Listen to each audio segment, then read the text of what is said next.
Hello, everyone, and welcome again to another Teacher Joseph podcast.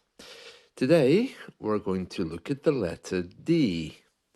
Now, this is quite an easy letter if we look at received pronunciation, and we're going to use a word to practice with, which is ladder. You can hear the R at the end of that word is silent. The ladder is the thing that you climb in the kitchen if you can't reach some of the shelves, or perhaps in the garden if you want to clean the windows. You have to go up the ladder. Now, there's other words like delicious, dine, dawn, dangerous. The letter D, as you can hear there, is made by putting the tongue up to the top parts where your front teeth meet your gums. Okay, so just to the top of your front teeth, de. Very easy. Let's get back to our word ladder. Now, it's fine in received pronunciation, but once you go outside of London, that letter D becomes a little bit troubling. And to use an English idiom, it becomes a bit of a difficult nut to crack. All right, so for example, in Northern Ireland, the D sounds more like a T. Ladder. Where's a ladder? You can hear there that sounds more like letter. Ladder. Ladder. It's the same in Scotland. The letter D takes a bit of a harder form. Ladder. Ladder. It doesn't quite reach the T that we had in Northern Irish, but it's getting there. At the end of the word, especially around Manchester and Liverpool, also the D becomes quite pronounced. Listen to this. I'm in London and I can say, "Oh, I'm so glad to meet you." Glad. The D almost doesn't exist. Glad to meet you. It stops before there's any ending. Glad. But yet in the north, that word can change simply to glad. Oh, glad to meet you. Especially in a place like Wales. Glad to meet you. So you can hear there that the letter D is, like most letters in received pronunciation, very soft and genteel. Yet around other parts of the UK, it's very marked. You know, in our history, people who spoke with loud letters, they were considered to be uneducated. They were kind of shunned. Oh, that's the person that doesn't speak properly. It was inadvertently a form of racism, and that does still exist today. If you're in the wrong place, and I'm thinking particularly here around maybe government officials or aristocrats, you get a feeling that you're not really respected once you open your mouth. Now, as I've told you before, as a young man, my parents moved from Scotland to England when I was, I don't know how old I was, but I was very young. And at that point, I had a very hard Scottish accent. And I had no choice except to change it because people just laughed at me or didn't understand what I was saying. And so very quickly I had to adopt a London English accent in order to survive. And then, of course, after I left school to find work, it was very, very important for me to be speaking without any trace of a Scottish accent. So that's how I ended up with the accent I have today. Gladly, I was young enough to do that without much difficulty, but these days it's much more difficult, especially if you're learning English as a second language. So, the letter D. Let's just go through some of the words, and I would advise you to stay with received pronunciation unless you're planning to maybe go to another country, or maybe you are planning to immigrate to Glasgow, or to Ireland, in which case you really should try to investigate their local regional accents. You don't want to go to New York with received pronunciation to be saying things like, oh, how lovely. I think you would probably be very welcome, of course, but you'll find that they'll be just looking at you strangely, thinking, why are you talking like that? Because, of course, they're very relaxed in their way. So, wherever you're planning to immigrate to, as I always say, it's very important to have some base, some place in the English world you can call yours. And from that place, you study accent, you study sounds, and you copy, you assimilate. This is the most natural way of learning. And if for some reason you can't do that, stay with received pronunciation or the London accent. It's probably the safest. And that is the letter D. Ladder. Develop. So your tongue just goes up to where your front teeth meet your gums. Okay. Now, if you're not really interested in speaking, today is National Bookshop Day. So if you're the kind of person that likes to have a rummage around a bookshop, today is the day for you. Here in the UK, it's National Bookshop Day. We don't really celebrate stuff like this, which is really sad because we invented the day. On this day, in the 1300s, the first ever bookshop opened in the UK.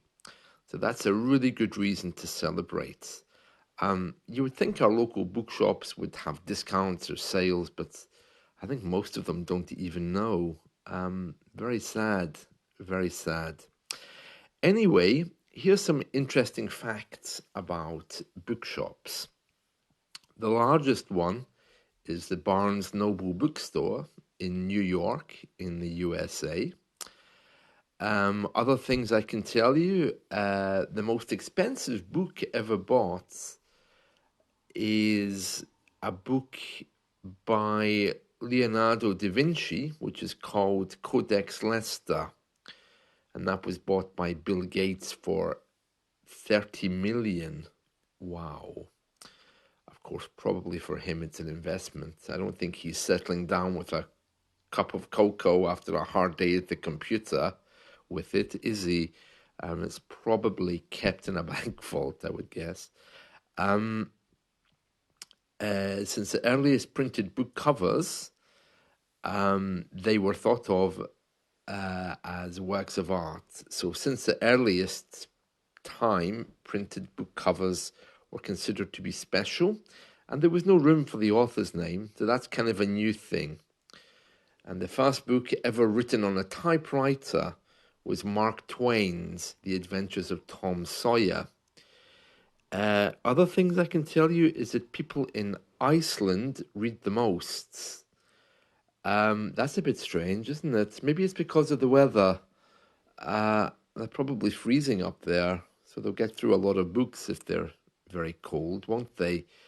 Some people say that it's just the way that they're taught, Oh, interesting, isn't it? Well, there we are. That's some interesting facts about bookshops. Have you got a favorite book? Maybe one that you keep going back to again and again?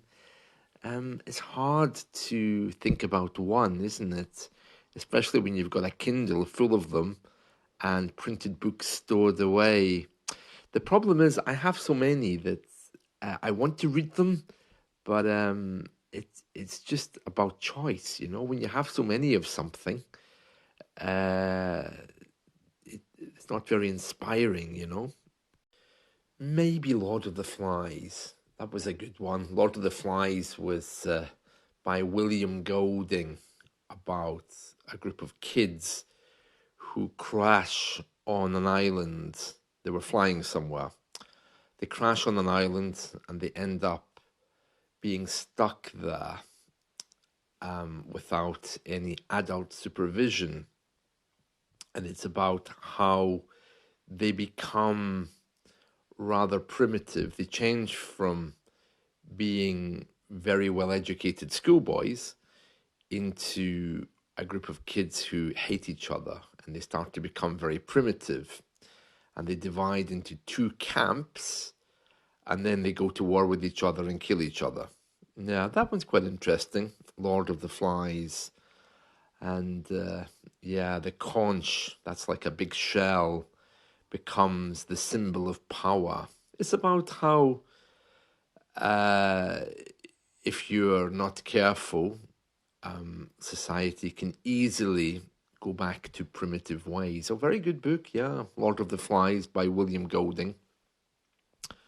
Another one which I like a lot is Watership Down. That's all about a group of rabbits which divide into two groups and start killing each other. Yeah, that's a nice one as well. I can't remember who wrote that one, Watership Down. It's a very good book if you're looking for something nice to read. What other books do we love? Well, some of you might know Animal Farm by George Orwell. That's where animals on a farm divide into two groups, the pigs and the other animals, leading to power struggles and betrayal. That's quite a good one. Let me think of some others. Oh yeah, The Outsiders by S.E. Hinton. That explores rivalry between two groups of teenagers in a really gritty coming of age story. Yeah, that's a nice one if you're looking for a nice book to read. Let's see. Let me just think what other books I love. Oh, there's loads. Oh, The Hunger Games. That's a good one by Suzanne Collins, where a city and its districts have two opposing groups in a dystopian society where children are forced to fight to the death for entertainment. Yeah, I'm kind of sensing a pattern here that all the books I like are about people who break into two groups and then create a war. Interesting, isn't it? Well, here's some books beginning with the letter D. I know you'll appreciate these, so listen to the pronunciation. Dune. Some people might say Dune.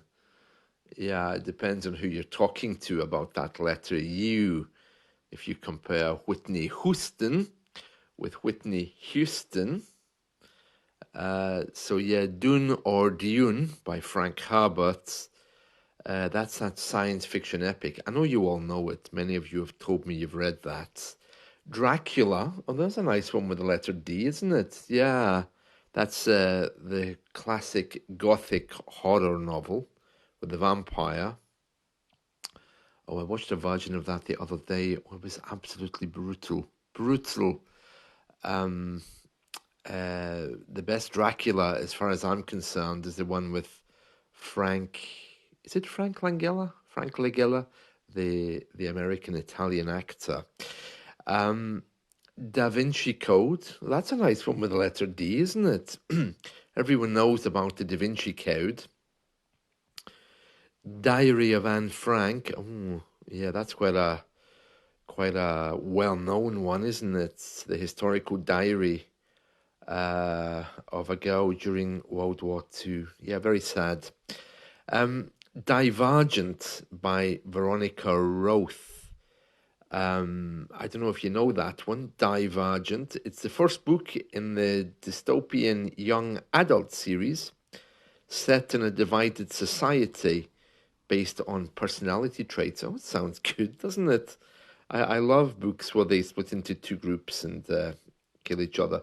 Oh yeah, there's that Spanish novel Miguel by Miguel de Cervantes. I always get the word wrong here. So it's Don, is it Coyote? I, It sounds more like coyote, doesn't it? The animal in the English world. I always say it wrong. Something like coyote or coyote, I don't know, but that's a good one too. Oh, The Dark Tower. That's a nice one by Stephen King. He did a series of Dark Tower novels, didn't he? About the gunslinger Roland. Yes, yes. Um, yeah, there's loads. The Devil in the White City by Eric Larson. It's a non-fiction book that intertwines the history of the 1893 Chicago World Fair with the story of a serial killer operating in the same city. Well, that could be interesting, but it's not fiction, so it might be harder to read. So there we are, lots of books with the letter D. I think most of them are on my shelf somewhere, uh, or on my Kindle. It's just finding them. I really should try to create a database or something so I know where all my books are. And then, of course, they're the ones we lent to other people and never got back. I hate that. But, well, doesn't matter. These days, it's very easy to get a second copy. You just go onto eBay, unless, of course, you're a book collector, in which case you might find it a bit harder to replace some of your books. And there we are. That's it. All right, then. So, lovely to be with you all again. I hope you've enjoyed this about the letter D. And I wish you all a wonderful day. See you. Bye.